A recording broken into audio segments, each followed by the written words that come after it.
I paid rent for my sister and her fiancé, but on Dad's birthday I found out that they were laughing at me behind my back, so I was cultured and stopped paying. A month later I was paying rent to my sister and her fiancé. Yes, you heard that right, rent. It's not like they gave me a place to live. It was the other way around. I was sending them $800 a month to help with their mortgage and bills. It all started about 3 years ago. At the time, Emma and Jared, her fiancé, were having a hard time financially. They were drowning in debt, and I could tell they were too proud to ask for help. At the time, I had just gotten a job teaching high school. The pay wasn't great, but I wasn't married, I didn't have any kids, and I figured I could afford it. I mean, what are siblings for, right? I told Emma I'd help them out for a while until they got back on their feet. They were grateful, or so I thought. But the temporary arrangement dragged on and on. 1 month turned into 6, 6 turned into a year, and suddenly it was 3 years of sending money every month without fail. I adjusted my entire lifestyle around it. No big purchases, no vacations, just living frugally to keep them afloat. Still, I didn't complain. I knew I was doing the right thing. Family first, always. Then the wedding announcement came. They were finally getting married after all these years, and I thought, okay, this is a turning point. I secretly hoped they'd tell me they didn't need my help anymore. But instead, Emma called me one day and asked if I could help with her wedding expenses. I'll never forget that call. I paused for a long time before telling her no. Emma, I already send you $800 a month. I can't do more than that, I said. She became silent. I don't know what she expected me to say, but I had to draw the line somewhere. Fast forward 2 months to my father's birthday. We had a big family reunion at Grandma's house. It was the usual mess, tons of food, kids running around, people arguing about whose barbecue sauce was better. Emma and Jared showed up looking like they didn't have a care in the world. We were all in good spirits, sharing drinks, talking about old family stories. Everything seemed normal. Toward the end of the evening, my grandmother came over and touched my arm. "Brian, can we talk outside for a minute?" she asked quietly. I didn't think much of it. Grandma is known for having little heart-to-hearts. Sometimes it's life advice, sometimes just an encouraging word. I figured maybe she was trying to nudge me about settling down. She always asked when I was going to meet a nice girl and start a family. We stepped out onto the porch where it was quieter. She looked around to make sure no one was within earshot. Then she said something that hit me like a punch in the gut. "They made fun of you," she said in a low voice. "Who?" I asked, frowning. "Emma and Jared. They laugh behind your back," she said. "They think you're stuck in life. That you'll never have a family of your own, that you're wasting your time trying to help them. They joke about how much you sacrifice while you live alone and struggle to be a teacher." I felt a knot in my chest. I couldn't believe it. I had sacrificed so much for them, and this was how they saw me? Some kind of loser to be pitied and laughed at. I stood there in silence, absorbing her words. Grandma looked at me with sad, knowing eyes. "Brian, you're a good man," she said softly. "But you don't have to let them treat you like this. They're taking advantage of your goodness." I nodded, still stunned. What was I supposed to do with this information? Confront them in front of everyone? Ruin the evening? No, I wasn't going to give them the satisfaction of seeing me rattle. Instead, I went back inside, put on a smile, and acted as if nothing was wrong. I even clinked glasses with Jared as we toasted Dad's birthday. But inside, everything had changed. I knew I couldn't live like this anymore. They thought I was a joke? Fine. Let's see how funny things get when the money stops coming in. I wasn't going to lose my cool. I'd play it smart, keep things classy. But they were about to learn that I wasn't a pushover. The morning after Dad's birthday party, I woke up early, still thinking about what Grandma had said. Part of me wanted to call Emma right away and confront her, but I decided against it. I needed time to think. Instead, I went through my usual routine: coffee, lesson plans, grading papers. Business as usual. About a week later, I got a call from Emma. "Hey Brian. Just checking in," she said, all cheerful, like nothing was wrong. "Hey," I replied, keeping my tone neutral. She started rambling on about wedding plans. Flowers, guest lists, some problem with the caterer. I let her talk for a while, then she casually brought up money. "Oh, and Jared was wondering if you could send this month's rent a little early. We have a few things coming up." I had to force myself not to laugh. "Yeah, about that. I'm actually going through some financial stuff myself," I said. "I won't be able to send the money this month." There was a pause. "Wait, you mean just this month, right? You'll still help us after that?" "I don't know, Emma. I've been helping for 3 years. I might need to focus on my own situation for a while." She was silent for a moment, and then I heard her voice tighten. "Brian, are you serious? We're counting on this money." "Yeah, well, I was counting on my family not laughing behind my back." There was another long silence. I didn't elaborate, and she didn't ask what I meant. Instead, she gave a stiff "okay," and quickly ended the call. That was the beginning of the fallout. 2 weeks passed.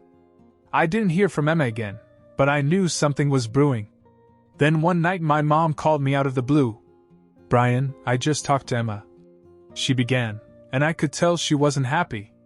"She says you stopped helping her with her bills? What's going on?" I sighed. "Mom, I've been sending them $800 a month for 3 years. It's not like I owe them anything. I have my own life to deal with." "Well, yeah, but they're family. And Emma said you've been acting distant. Did she also mention that they've been making fun of me behind my back?" I shot back. That shut her up for a second. "What are you talking about?" I told her what Grandma had said. For a moment there was nothing but stunned silence on the other end. Finally she spoke again, her voice softer. "Brian, I had no idea. I'm so sorry. You've done more for them than anyone could have expected. When they treat you like this, I understand why you're upset." It was a relief to hear her say that, but I knew things were about to get ugly. Sure enough, a few days later, Jared called me out of the blue. "Hey, Brian," he said, his tone forced and polite. "Emma's really upset. I think there's been some kind of misunderstanding. Is that right?" I said, keeping my cool. "Yeah, man. I don't know where you're getting these ideas, but we've never said anything bad about you. You've been great to us." "Oh, so Grandma just made that up?" I asked bluntly. Jared stammered for a second. Look, if she said something, it was probably twisted. You know how old people can exaggerate." I didn't buy it for a second. "You know what, Jared? Let's not pretend. I'm done with the money. You guys are on your own. I hope the wedding goes well." I hung up before he could argue. But the real kicker came a few days later when I got a call from Grandma herself. "Brian, honey, can you come over? I have something to show you," she said. Curious, I went over to her house. She led me into her study and handed me an old family photo album. "I was going through some things and found these," she said with a small smile. I flipped through the pages and stopped at a series of old photos of me, Emma, and Jared as kids. But then my eyes caught something unexpected. A letter tucked between the pages. It was dated over 20 years ago, before I was even born. "Grandma, what is this?" I asked, pulling it out. "Read it," she said softly. The letter was from my late grandfather, and it mentioned a secret trust fund he'd set up for his grandchildren. "To be divided equally," it said, "unless one is found to be abusing the family bond. Emma and Jared don't know about this," Grandma said quietly. "But I think you should." I sat back, stunned. This wasn't just about money anymore. This was about setting boundaries, and maybe, just maybe, karma was about to catch up with them. After Grandma showed me the letter, I had a lot to think about. There was a trust fund that my late grandfather had set up for all of us, but she didn't go into detail about how much money was in it. She made it clear that no one else in the family knew, not Emma, not Jared, not even my parents. "Why are you telling me this now?" I asked her. Grandma gave me a knowing look. Because I want you to understand something. You're not the failure they make you out to be. You've worked hard, sacrificed for others, and shown more integrity than most people ever would. This fund, it was meant to reward people like you. I nodded slowly, taking in her words. I didn't want to rush into anything with this new information, but it felt good to know that I had some hidden leverage. Over the next week, the drama escalated. I began to hear through the family grapevine that Emma and Jared were panicking. I guess cutting off their monthly allowance had hit them harder than I thought. Jared's hours at work had been cut, and Emma was having trouble paying some of the wedding vendors. I thought they'd get by, but instead they started trying to guilt other family members into giving them money. It backfired spectacularly. My mom mentioned to one of her sisters that I'd been supporting Emma and Jared financially for years. Word spread quickly, and soon everyone in the family knew. My Aunt Laura, who doesn't hold back, apparently tore into Emma at a family gathering I wasn't even at. You let Brian pay your bills for 3 years and now you're playing the victim? Are you serious? She reportedly yelled. Emma called me afterwards, furious. What the hell, Brian? Did you tell everyone about the money? No, I said calmly. I only told Mom. You brought this on yourself.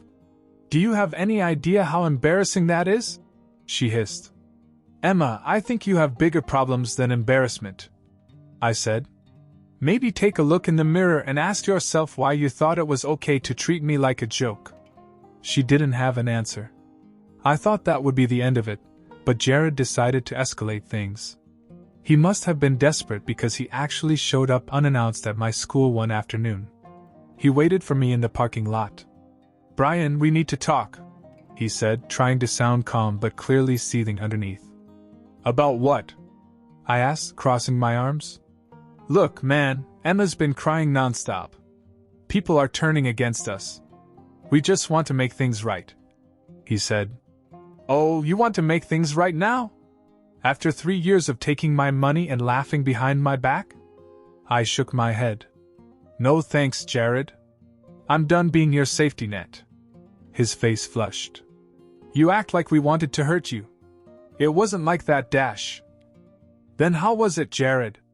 I interrupted. Explain to me how mocking someone who helped you isn't meant to hurt them.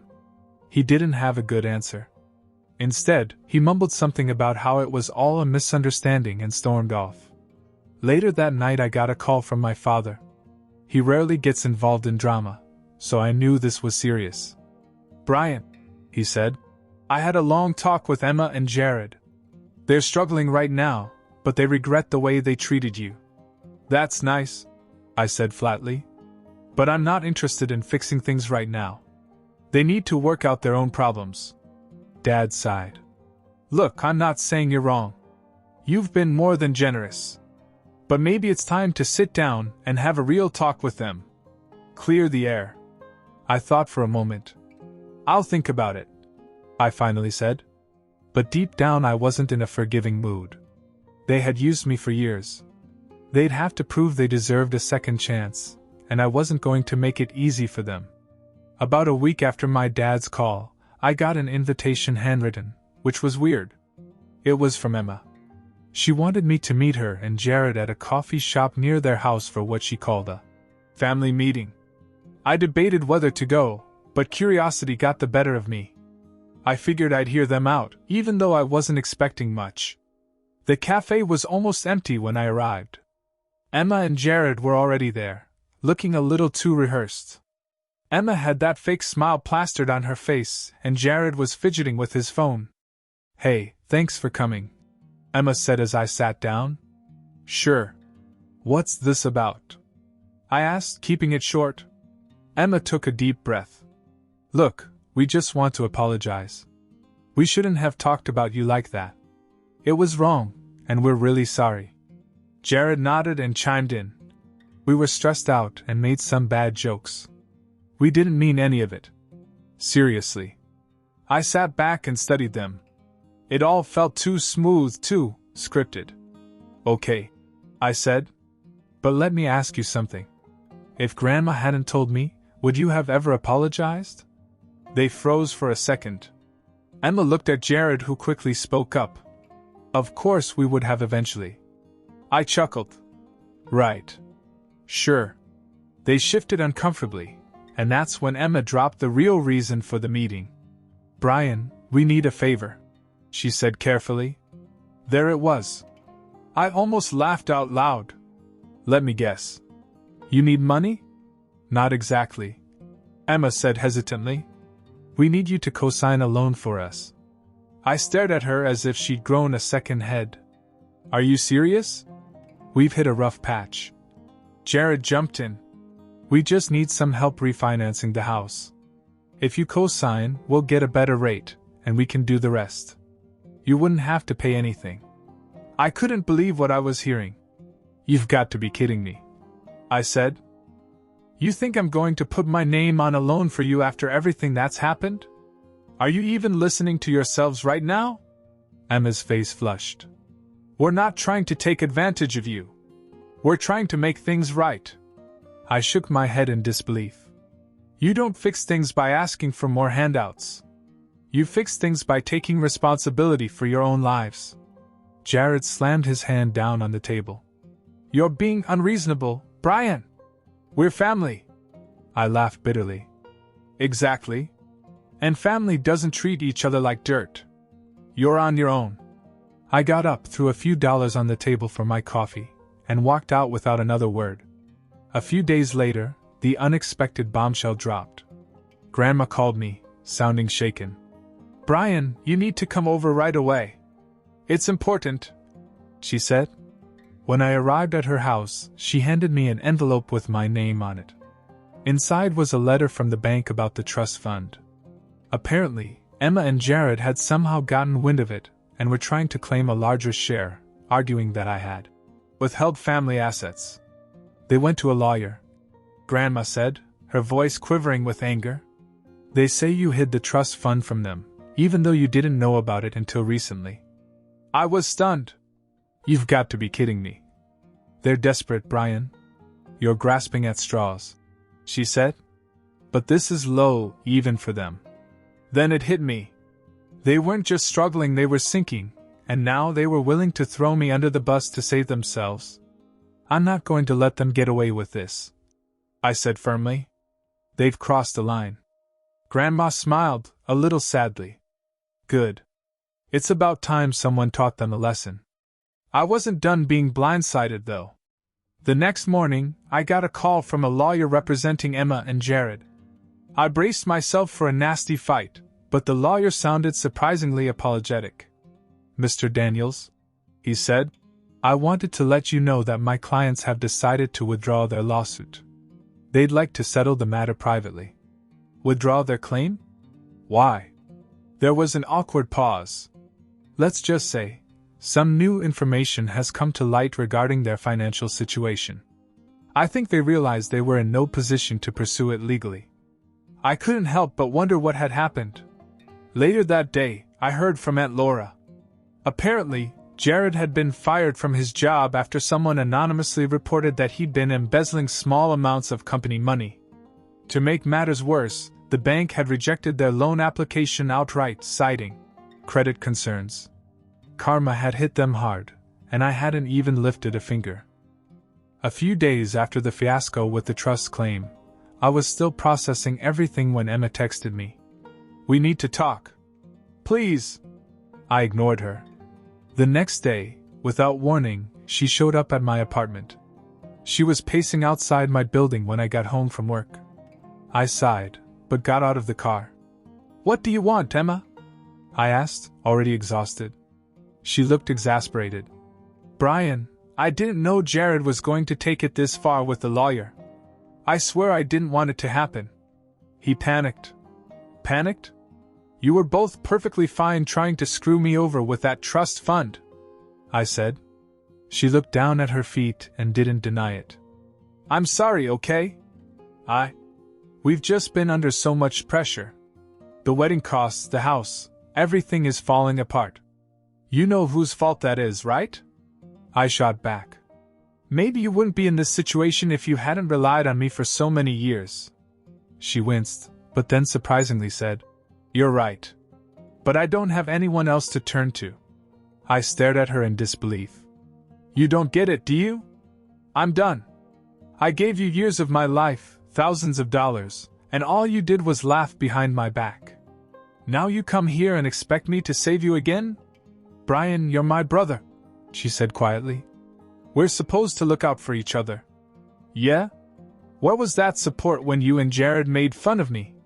When you tried to steal from me? She didn't have an answer. I shook my head. Emma, I'm done. This is the last conversation we're going to have about money or trust funds or anything else. I don't want anything more to do with you and Jared. Her eyes widened. You can't just cut me off like that. We're family. Watch me. With that, I walked in, leaving her standing there. It hurt more than I wanted to admit, but enough was enough. The next day, Grandma called me. She'd heard everything. In our family, nothing stays a secret for long. Brian, I want you to know something, she said. I've decided I'm not going to talk to Emma or Jared anymore, at least not for a long time. I was surprised. Grandma, you don't have to do that for me. I do, she said firmly. You've been nothing but good to them, and they tried to betray you.